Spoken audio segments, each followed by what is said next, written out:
Hello everyone, I wanted to talk for a few minutes regarding multiplayer function failure or multiplayer connection failure while playing Socom 2 online using the Xlink Kai software.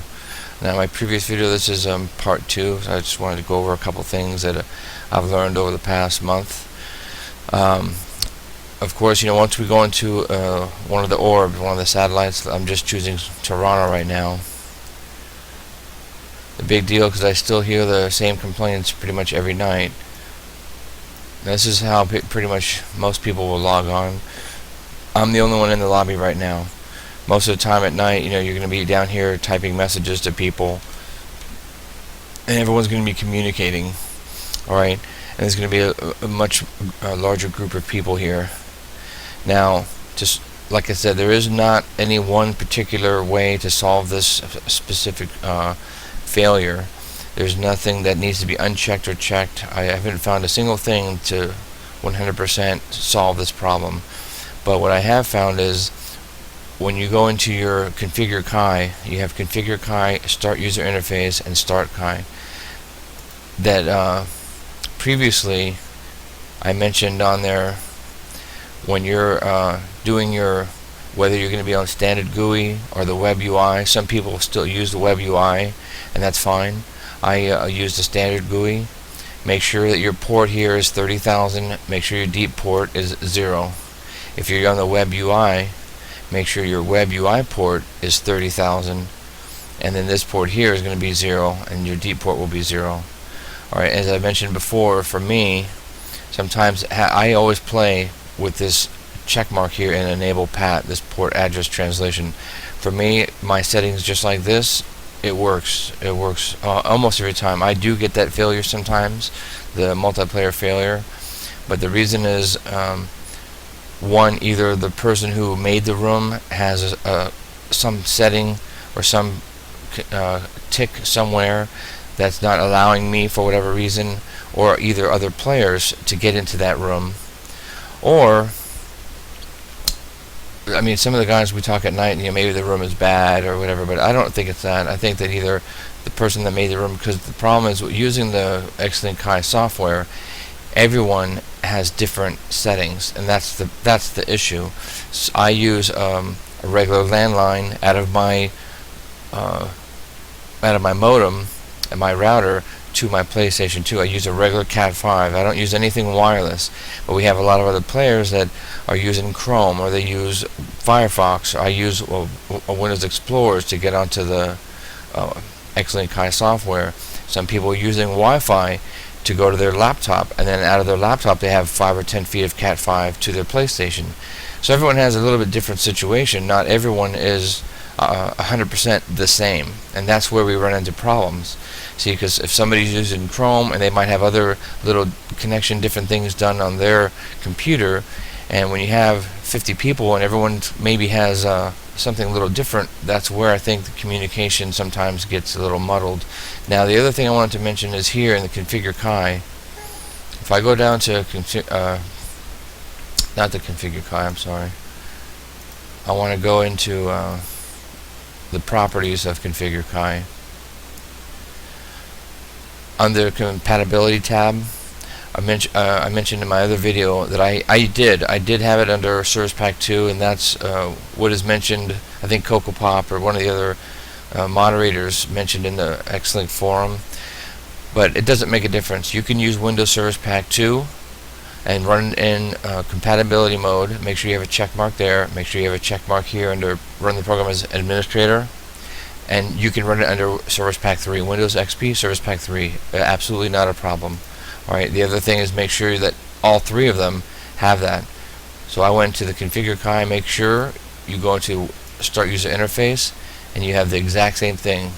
Windows XP Service Pack 3, make sure there's a check mark there, check mark under Run as Administrator, and it'll automatically do it for the Start Kai one, but I'm going to show you. Same thing. They all have to match. Finally, like I said, I'm not going to go over every single thing that needs to be done, because you can look in the other video that I have, or you can look on other tutorials on YouTube.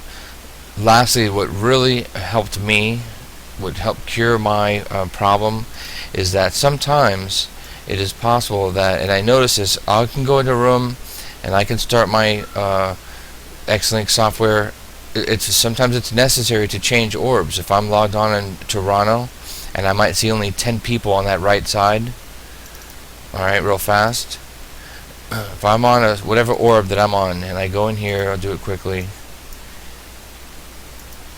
and you can find out, let's say there's 10 people here on the right side, and I ask, you can ask the question, how many people do you guys see? And everyone will say, I see 15 or 18. There's 18 people, but I only see 10.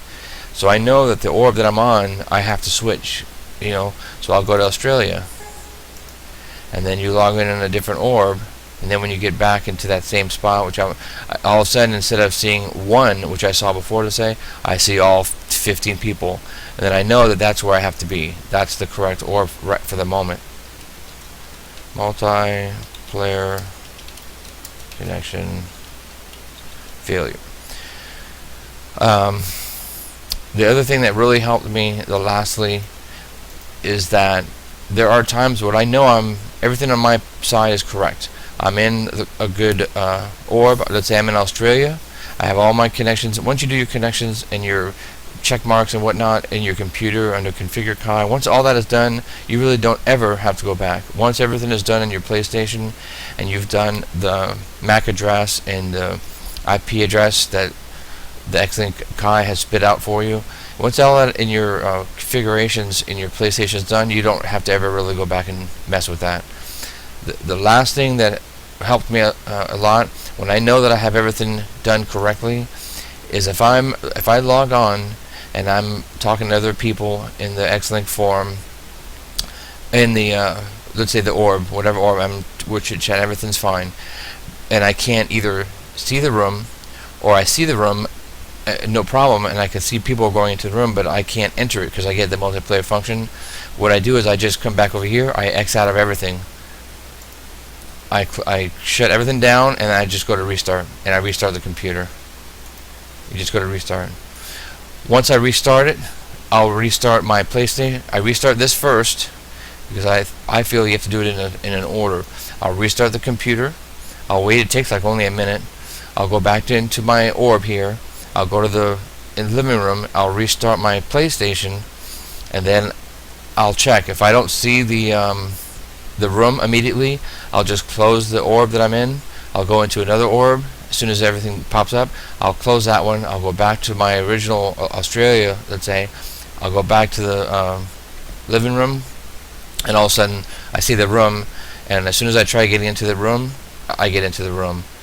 So that's what's been the biggest help for me, because I know I have all my connections correctly on my computer.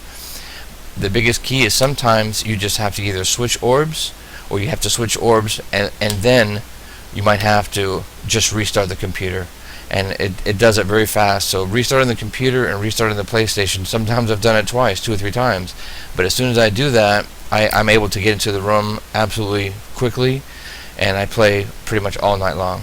So I hope that helps. It's a little add-on from the other video, but the restarting the computer and keeping things on the Windows Service Pack 3, you can't have Service Pack 3 or Service Pack 2. It doesn't make a difference. They both work.